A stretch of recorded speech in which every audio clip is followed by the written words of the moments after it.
Hello बच्चों, आप सबका स्वागत है मेरे साथ केमिस्ट्री विद रत्नेश मिश्रा में। बच्चों, पिछली क्लास में हम लोगों ने केमिकल काइनेटिक्स के फर्स्ट लेक्चर में हम लोगों ने रेट ऑफ रिएक्शंस के बारे में पढ़ा था, जहां पर हम लोगों ने इंस्टेंटेनियस रेट ऑफ रिएक्शन देखा था, एवरेज रेट ऑफ रिएक्शन देखा था, ऑर्डर ऑफ रिएक्शन देखा था। आज के लेक्चर में हम लोग पढ़ेंगे मॉलिक्यूलरिटी या आणविकता क्या होती है। नेक्स्ट पढ़ेंगे इंटीग्रेटेड रेट इक्वेशंस क्या होती हैं, जिसमें first order integrated first order reaction देखेंगे, इंटीग्रेटेड जीरो ऑर्डर रिएक्शंस पढ़ेंगे।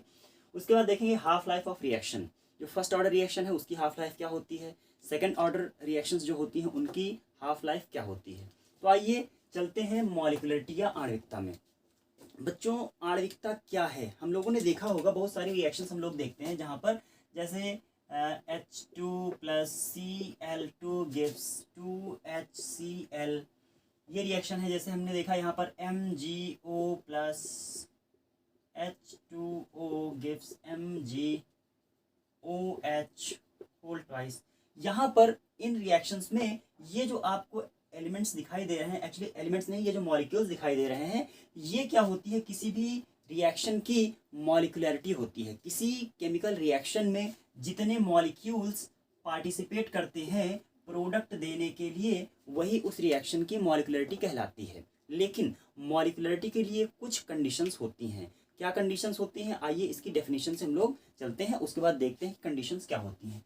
तो बच्चों, मॉलिक्यूलरिटी को अगर हम डिफाइन करें तो मॉलिक्यूलरिटी क्या होती है? द नंबर ऑफ मॉलिक्यूल्स और रिएक्टिंग स्पीसीज। उन रिएक्टिंग स्पीसीज में आयंस भी आएंगे, मॉलिक्यूल्स भी आएंगे और एटम्स भी आएंगे। द नंबर ऑफ मॉलिक्यूल्स और reacting species which are necessary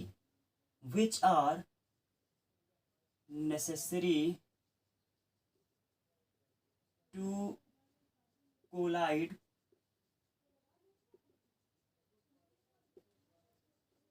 simultaneously.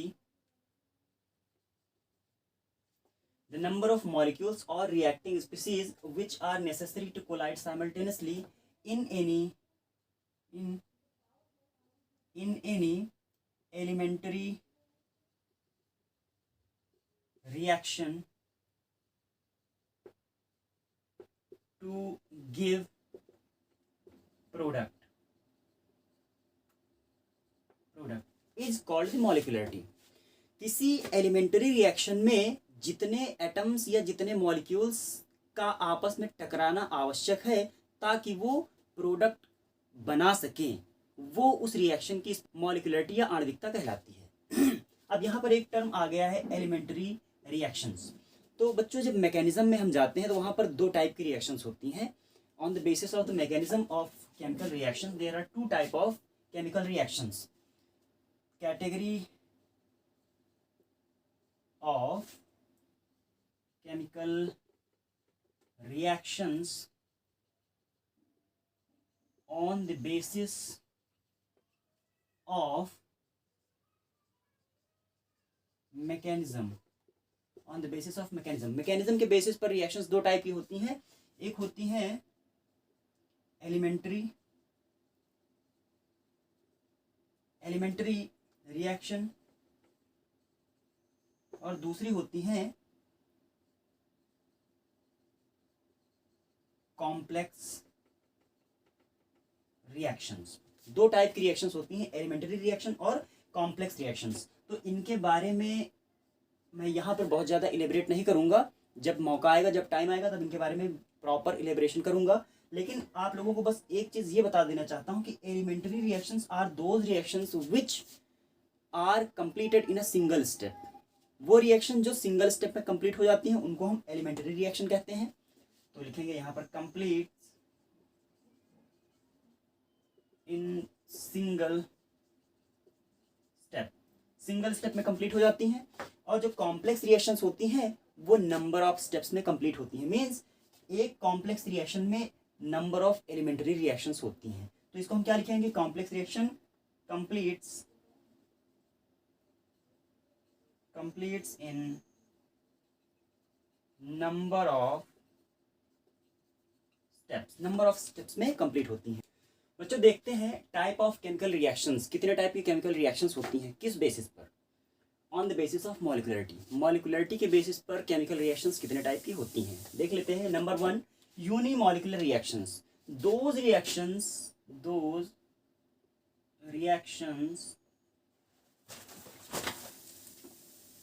in which only one molecule collide to give product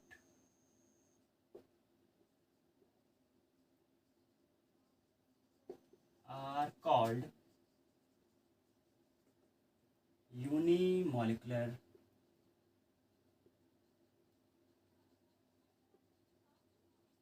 reaction. ऐसी रिएक्शंस जिनमें एक ही मॉलिक्यूल नेसेसरी होता है कि वो प्रोडक्ट दे दे, ऐसी रिएक्शंस को यूनिमॉलिक्यूलर रिएक्शंस कहते हैं। जैसे देख लेते हैं decomposition of ammonium nitrate. Decomposition example क्या है, एग्जाम्पल है हमारा डिकम्पोजिशन ऑफ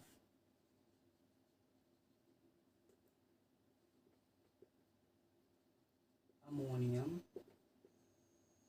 नाइट्रेट। तो अमोनियम नाइट्रेट का डिकम्पोजिशन देखते हैं, NH4NO2। इसका जब डिकम्पोजिशन होता है तो हमको मिलता है N2 + 2H2O। यहाँ पर ये प्रोडक्ट बनने के लिए एक ही मॉलिक्यूल काफ़ी है, हमको यहाँ पर 2 मॉलिक्यूल या 4 मॉलिक्यूल लेने की ज़रूरत नहीं है। इसीलिए इस रिएक्शन को हम यूनिमॉलिक्यूलर रिएक्शन कहेंगे। अब देख लेते हैं हम bimolecular reaction number 2, by molecular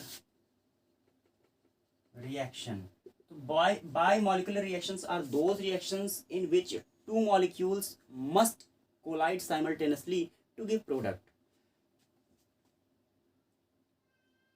2 molecules must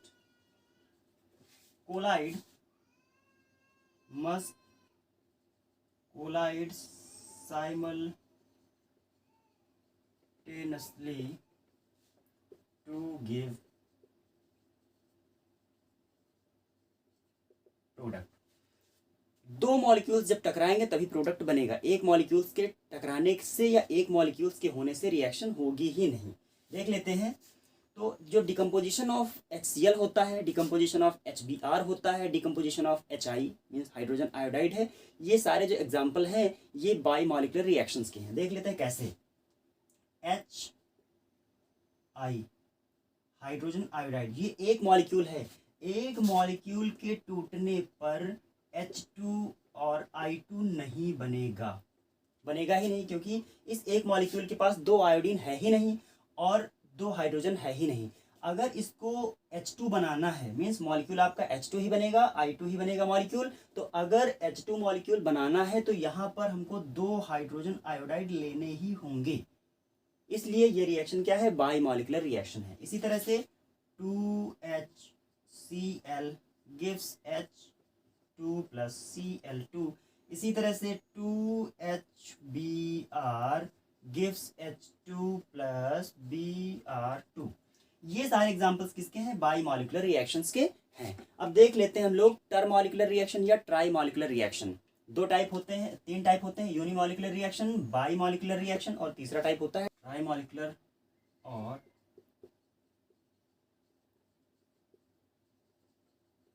टर मॉलिक्यूलर रिएक्शन। तो बच्चों those reactions in which 3 molecules must collide simultaneously to give product are called trimolecular reaction or termolecular reactions. So those reactions in which 3 molecules must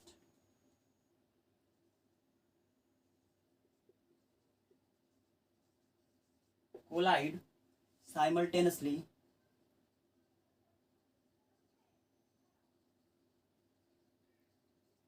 to give product।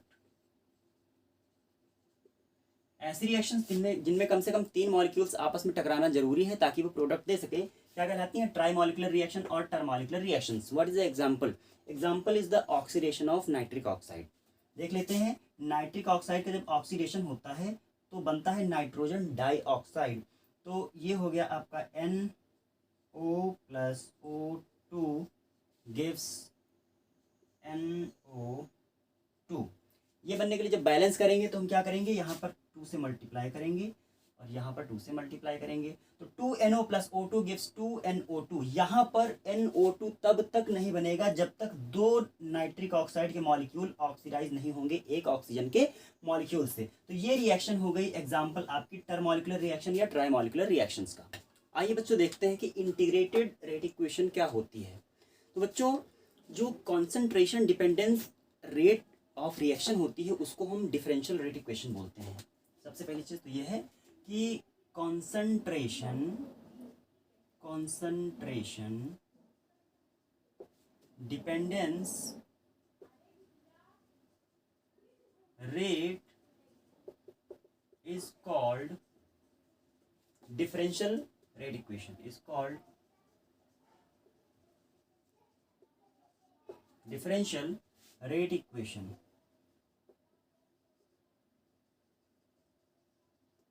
तो dR/dt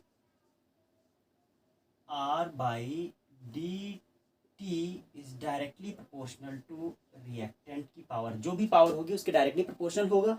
अब यहाँ पर जो आपका reactant होता है, रिएक्टेंट टाइम के साथ क्या होता है, डिप्लीट होता है, कम होता है। तो इसको हम हमेशा क्या रखेंगे, नेगेटिव रखेंगे। नेगेटिव टर्म हमको ये बताता है कि ये जो रेट ऑफ रिएक्शन एक्सप्रेस किया गया है ये रिएक्टेंट जो है रिएक्टेंट के टर्म्स में एक्सप्रेस किया गया है। ये जो इक्वेशन है इसको हम बोलते हैं डिफरेंशियल रेट इक्वेशन। अब बात आती है कि जो डिफरेंशियल रेट इक्वेशन है वो है क्या चीज़। तो बच्चों, हम लोग जब निकालते हैं इंस्टेंटेनियस रेट ऑफ रिएक्शन, तो इंस्टेंटेनियस रेट ऑफ रिएक्शन में क्या होता है कि चाहे तो वो रिएक्टेंट के कॉन्सेंट्रेशन के टर्म्स में एक्सप्रेस की गई हो रिएक्शन या प्रोडक्ट के टर्म्स में एक्सप्रेस की गई हो, जब हमको इंस्टेंटेनियस रेट ऑफ रिएक्शन निकालना होता है तो हम क्या करते हैं, जो कर्व होता है उस कर्व पे एक टेंजेंट डालते हैं और वो जो टेंजेंट होता है जिस पर्टिकुलर पॉइंट पर, जिस पर्टिकुलर टाइम पर वो टच करता है कर्व को, उस पर्टिकुलर टाइम पीरियड में हम क्या करते हैं, कॉन्सेंट्रेशन जो होता है उसको मेजर कर लेते हैं और वही जो होता है वो इंस्टेंटेनियस रेट ऑफ रिएक्शन होता है। लेकिन ऐसी जो रेट ऑफ रिएक्शन होती है वहाँ पर प्रॉब्लम ये होती है कि उस जगह से हम रेट लॉ एक्सप्रेस नहीं कर सकते हैं, रेट लॉ एक्सप्रेस नहीं कर सकते हैं, क्योंकि रेट लॉ एक्सप्रेस करने के लिए हमको क्या करना पड़ेगा, रेट ऑफ रिएक्शन को कॉन्सेंट्रेशन, रिएक्टेंट की कॉन्सेंट्रेशन के टर्म्स में एक्सप्रेस करना पड़ेगा और जो रिएक्टेंट का कॉन्सेंट्रेशन होगा उसकी कुछ ना कुछ पावर हमको वहाँ पर लगानी पड़ेगी। पावर हमको ये बताएगी कि जो रेट ऑफ रिएक्शन है वो रिएक्टेंट की कितनी कॉन्सेंट्रेशन के लिए सेंसिटिव है। मीन्स कॉन्सेंट्रेशन ऑफ रिएक्टेंट हम कितना बढ़ाते हैं तो रेट ऑफ रिएक्शन कितना बढ़ेगा। तो अगर हम इंस्टेंटेनियस रेट ऑफ रिएक्शन निकालते हैं तो वहां पर हम ऑर्डर ऑफ रिएक्शन को कैलकुलेट नहीं कर सकते हैं, मीन्स रेट लॉ नहीं लिख सकते हैं। इस प्रॉब्लम से ओवरकम होने के लिए हम क्या करते हैं, हम जो डिफरेंशियल रेट इक्वेशन होती है, means instantaneous rate of reaction होती है, उसको इंटीग्रेट कर देते हैं और इस तरह से हम उस रिएक्शन का रेट लॉ भी लिख सकते हैं और उसका जो है ऑर्डर ऑफ रिएक्शन भी हम निकाल सकते हैं। आइए बच्चों, हम लोग देखते हैं integrated rate equation for zero order reaction. सबसे पहले जीरो ऑर्डर रिएक्शन क्या होती है, तो zero order reaction is that reaction in which the rate of reaction is directly proportional to zero power of the concentration of reactant. तो देख लेते हैं, rate of reaction means minus dR/dt is directly proportional to reactant to power 0। Rate of reaction reactant की 0 power के directly proportional है। Means rate of reaction जो है वो रिएक्टेंट के कॉन्सेंट्रेशन पर नहीं डिपेंड कर रही है। तो इस रिएक्शन को या इस एक्सप्रेशन को हम बोलेंगे जीरो ऑर्डर रिएक्शन। अब देखते हैं क्या होता है। हम यहाँ पे प्रोपोर्शनलिटी को हटाते हैं। जब प्रोपोर्शनलिटी को हटाएंगे तो हो जाएगा minus d r by d t equals to k into r to power 0। अब क्या करते हैं, हम पक्षांतर कर लेते हैं। D r equals to k d t into r to power 0। बच्चों जब किसी भी टर्म की पावर 0 होती है तो वो वैल्यू यूनिटी हो जाती है, 1 हो जाती है। तो हम क्या करेंगे, लिखेंगे यहाँ पर minus d r equals to k d t, और ये हो जाएगी आपकी यूनिट, मीन्स 1 हो जाएगी। तो इसका कोई मतलब नहीं बचता है। अब क्या करते हैं, माइनस को हम दोनों तरफ मल्टीप्लाई कर देते हैं, तो इधर हो जाता है d r equals to k d T. अब हम क्या करते हैं, इंटीग्रेट कर देते हैं। इंटीग्रेट करेंगे तो यहाँ पर जो कांस्टेंट वैल्यूज हैं उनका इंटीग्रेशन नहीं होगा, मीन्स के आपका इंटीग्रेट नहीं होगा। जो वेरिएबल्स हैं मीन्स जिसमें चेंज हो रहा है वही इंटीग्रेट होंगे। तो यहाँ पर हम इंटीग्रेट करते हैं इसको, d r equals to minus k बाहर रहेगा और डी टी जो है हमारा इंटीग्रेट हो जाएगा। इंटीग्रेट होने के बाद ये क्या होता है, ये होता है हमारा are equals to minus K T plus आई। यहाँ पर जो आई है, आई एक हमारा इंटीग्रेशन कांस्टेंट है। यहाँ पर लिख लेते हैं I equals to integration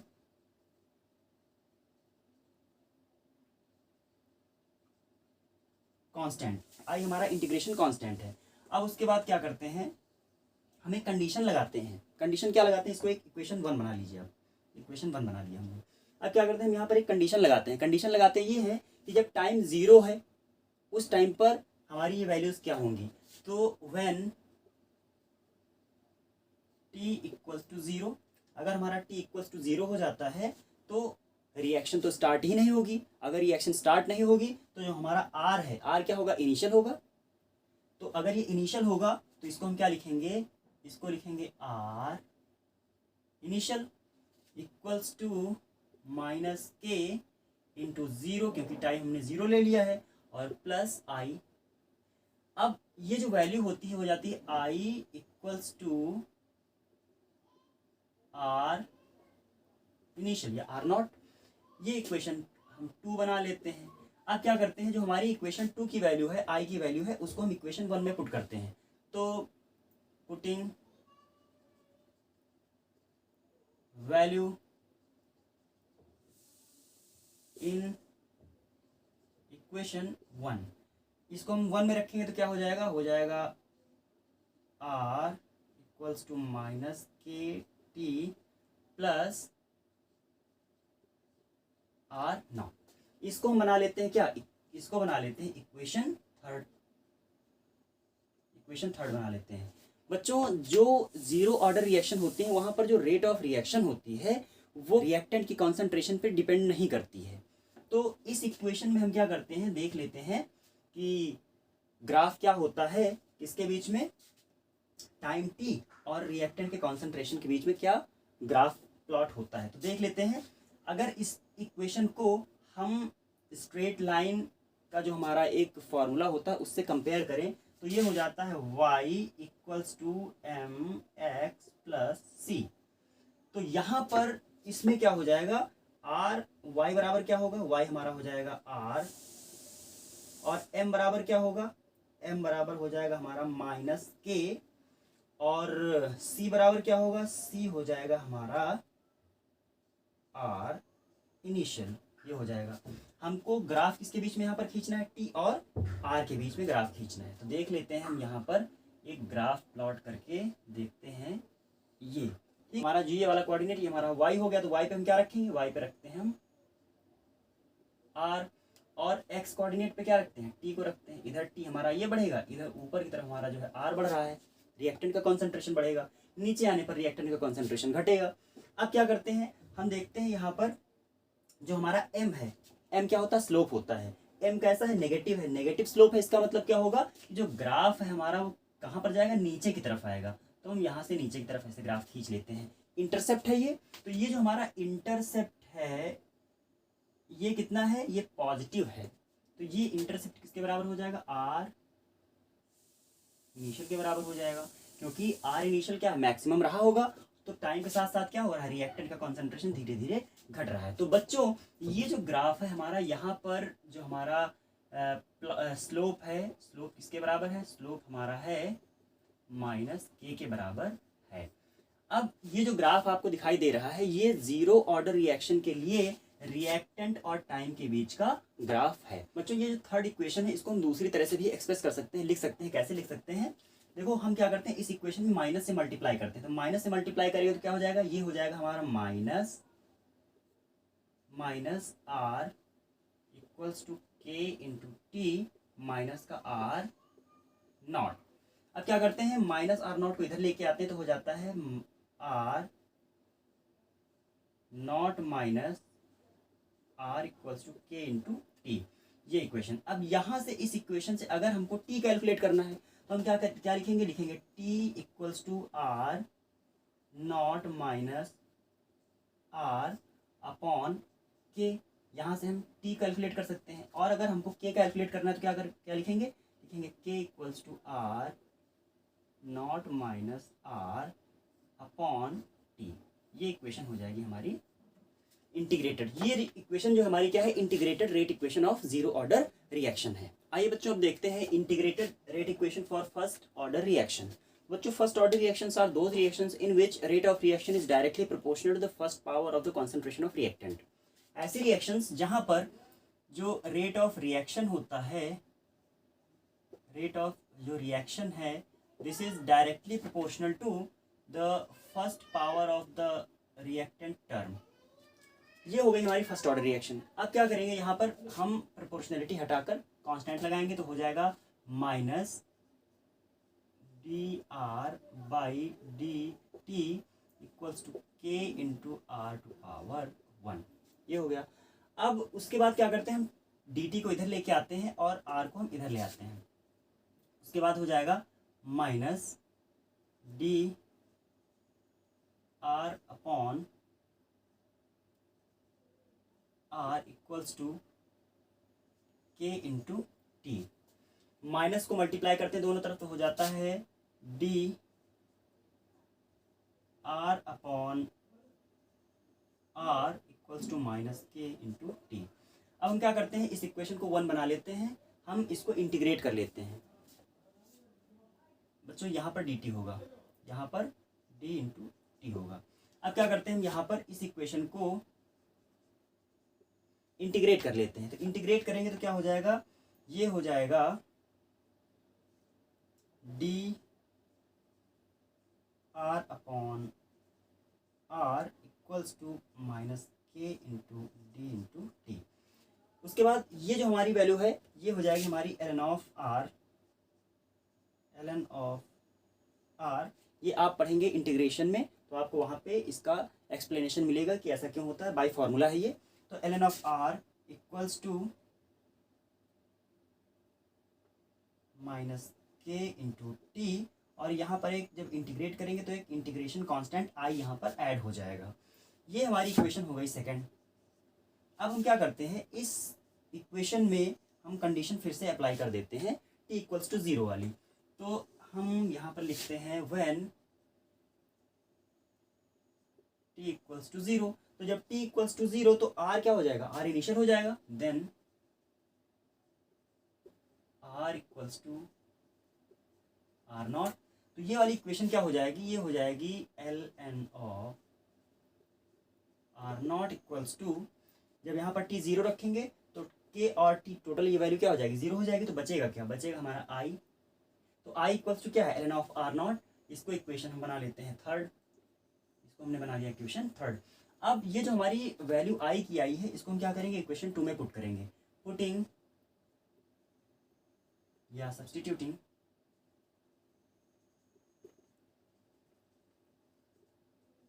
the value of I in equation 2। Equation 2 में हम क्या करेंगे, आई की वैल्यू पुट करेंगे। तो यहाँ पर हो जाएगा l n of r equals to minus k into t और प्लस हो जाएगा l n of r naught. अब क्या करते हैं, l n of r naught को इधर लेके आते हैं, सेम जो टर्म्स हैं उनको एक तरफ लेके आते हैं, तो क्या हो जाएगा, ये हो जाएगा माइनस में, तो बचेगा क्या, एल एन ऑफ आर, और ये होगा तो माइनस में, minus l n of r naught equals to minus k into t, ये हो गया। उसके बाद यहाँ पर एक फॉर्मूला होता है log x minus log y बराबर होता है लॉग एक्स अपॉन वाई, तो ये हो जाएगा, देखो log x minus log y equals to होगा लॉग एक्स अपॉन वाई, ये फॉर्मूला होगा। तो ये आपका जो टोटल टर्म है ये हो जाएगा l n of r upon r naught equals to minus k into t. अब बच्चों हम क्या करेंगे, माइनस को दोनों तरफ मल्टीप्लाई कर देंगे, तो इधर हो जाएगा के टी, इधर हो जाएगा नेगेटिव, तो ये हो जाएगा minus l n of r upon r naught equals to k into t. ये जो हमारा माइनस में है, अगर हम आर नॉट को ऊपर कर दें तो ये भी हमारा पॉजिटिव हो जाएगा, तो हम क्या करते हैं, इसको लिख लेते हैं l n of r naught upon r equals to k into t. एक इक्वेशन हमारी बन गई है इक्वेशन 4। या फिर इसको हम लिख सकते हैं k equals to 1 upon t into l n of r naught upon r. बच्चों इसी इक्वेशन को हम दूसरी तरह से भी लिख सकते हैं। ये तो हो गया जब हमारे पास टाइम सिंगल टाइम है, लेकिन जब हम दो टाइम इंटरवल के बीच में देखते हैं कि रिएक्टेंट और टाइम के बीच में क्या रिलेशन आ रहा है, जो दो टाइम इंटरवल के बीच में, तो वहां पर हमारी कंडीशन थोड़ा चेंज हो जाती है। देख लेते हैं इक्वेशन सेकंड से, फ्रॉम इक्वेशन सेकंड में क्या है, मान लेते हैं यहां पर हमारा टाइम t1 है, when time equals to t1। जब टाइम t1 है तो यहाँ पर ये क्या हो जाएगा, जो रिएक्टेंट का कॉन्सेंट्रेशन क्या हो जाएगा, R1 हो जाएगा, तो इसको हम लिखेंगे l n of R1 equals to minus k, और t क्या हो जाएगा, t1 हो जाएगा t1 और प्लस i। ये हो गई हमारी कुछ भी इक्वेशन मान लीजिए, इसको मान लेते हैं हम, यहीं से मान लेते हैं, इसको थर्ड मान लेते हैं, इसकी थर्ड इक्वेशन ये हो गई, ठीक है, थर्ड इक्वेशन। उसके बाद जब टाइम t2 है, when time equals to t2, then क्या हो जाता है, ये हमारा ln क्या हो जाता है, R2 हो जाता है, ln of R2 equals to minus k into t2 plus i। ये हो गई इक्वेशन हमारी 4 हो गई। अब क्या करते हैं, जो हमारी इक्वेशन 3 है उसमें इक्वेशन 4 को हम घटा देते हैं, on subtracting equation 4 from equation third में इक्वेशन 4 को हम घटा देते हैं, तो क्या हो जाता है, l n of r 1 minus l n of r 2 equals to, इधर क्या बचता है, इधर बचता है हमारा माइनस के t1 और माइनस, और ब्रैकेट में माइनस का के t2, और माइनस आई आपका जो है कैंसिल आउट हो जाएगा, यहाँ पर जो आई है कैंसिल आउट हो जाएगा, बचेगा क्या, माइनस के t1 माइनस और माइनस का के t2। ब्रैकेट को ओपन करते हैं तो हो जाता है यहाँ पर l n of R1 minus l n of R2 equals to minus k t1, ये हो जाता है आपका प्लस के t2। उसके बाद आपको पता है इक्वेशन में क्या होता है, log x minus log y बराबर क्या होता है, ये हो जाता है आपका log या ln R1 upon R2 equals to, जो पॉजिटिव वाला टर्म उसको पहले और नेगेटिव वाला टर्म बाद में कर लेते हैं, तो हो जाता है के t2 माइनस के t1, तो हो जाएगा, इक्वेशन हो जाएगी l n of R 1/r, 2 equals to k को कॉमन ले लेते हैं तो हो जाएगा के, और ब्रैकेट में बचेगा T2 माइनस T1। ये एक इक्वेशन आपकी निकल के आती है जब हम दो टाइम इंटरवल के बीच में रेट ऑफ रिएक्शन और टाइम के बीच का रिलेशन निकालते हैं। अगर हमें इस इक्वेशन से के की वैल्यू निकालनी है तो हम क्या करेंगे, लिखेंगे यहाँ पर k equals to ln of r1 upon r2, और ये जब आपका T2 माइनस T1 दूसरी तरफ जाएगा तो क्या हो जाएगा, बटे में हो जाएगा, means multiplied by 1 upon T2 minus T1। ये हो जाएगा आपका के की वैल्यू। अगर इसी इक्वेशन में हम किसी एक पर्टिकुलर टाइम और रिएक्टेंट के कॉन्सेंट्रेशन के बीच में रिलेशन को निकालें तो इसी इक्वेशन को हम क्या लिख सकते हैं, इसको हम लिख सकते हैं k equals to 1 upon t into ln of r upon r, r naught upon r, means ये आपका r क्या है, आपका फाइनल रिएक्टेंट है।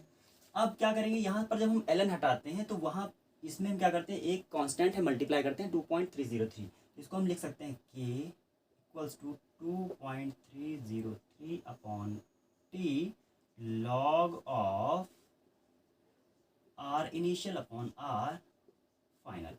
ये एक इक्वेशन भी आपकी हम लिख सकते हैं। बच्चों इसी इक्वेशन को हम एक तरह से और लिख सकते हैं, कैसे, देखो हम क्या करते हैं, log r naught upon r को हम एक तरफ रखते हैं और ये टोटल टर्म को हम दूसरी तरफ भेज देते हैं, तो हो जाएगा log of r naught upon r equals to, ये टोटल टर्म इधर लेके आएंगे तो क्या हो जाएगा, के into T upon 2.303।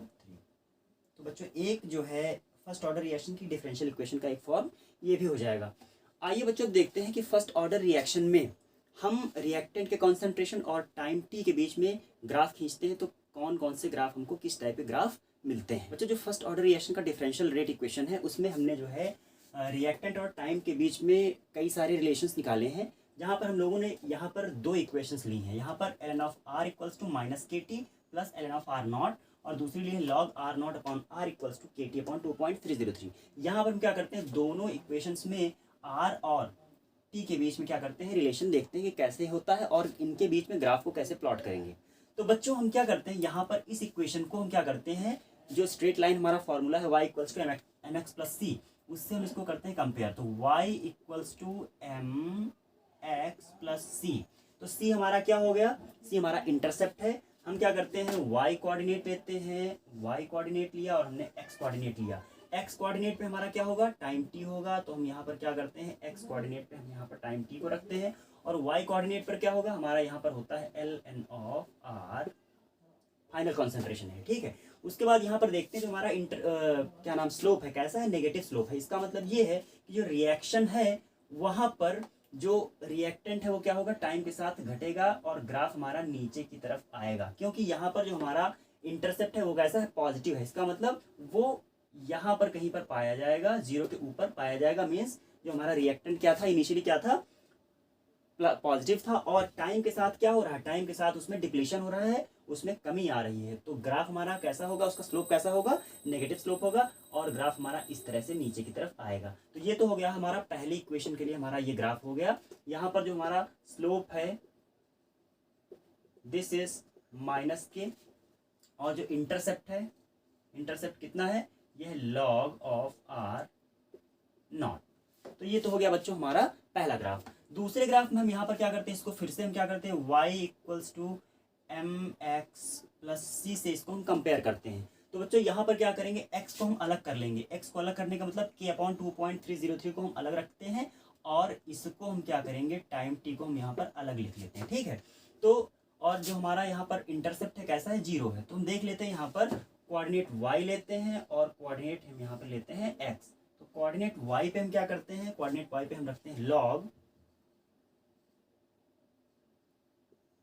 Are naught upon r naught को रख लेते हैं, और x पर हम क्या रखते हैं, t को रखेंगे। तो ये हो गया हमारा t, और जो इंटरसेप्ट है वो कैसा है, जीरो है। इसका मतलब ग्राफ हमारा यहाँ कहीं से राइज होगा, इस जगह से कहीं चलेगा, और जो हमारा स्लोप है वो कैसा है, पॉजिटिव, क्योंकि यहाँ पर कोई भी नेगेटिव साइन नहीं है। तो ग्राफ हमारा यहाँ से राइज होगा और ऊपर की तरफ ऐसे जाएगा बच्चों, ठीक है। तो यहाँ पर जो स्लोप है, स्लोप की वैल्यू क्या है, स्लोप हमारा है k/2.303 और टाइम क्या है हमारा एक्स कोऑर्डिनेट पे है और इंटरसेप्ट कैसा है, 0 है। मीन्स रिएक्शन हमारी क्या होगी, इनिशियली 0 से स्टार्ट होगी, ठीक है बच्चों।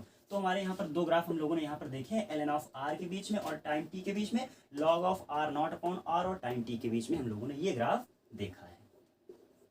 तो बच्चों आज के लिए इतना ही, अगली क्लास में हम फिर मिलेंगे, तब तक के लिए नमस्कार।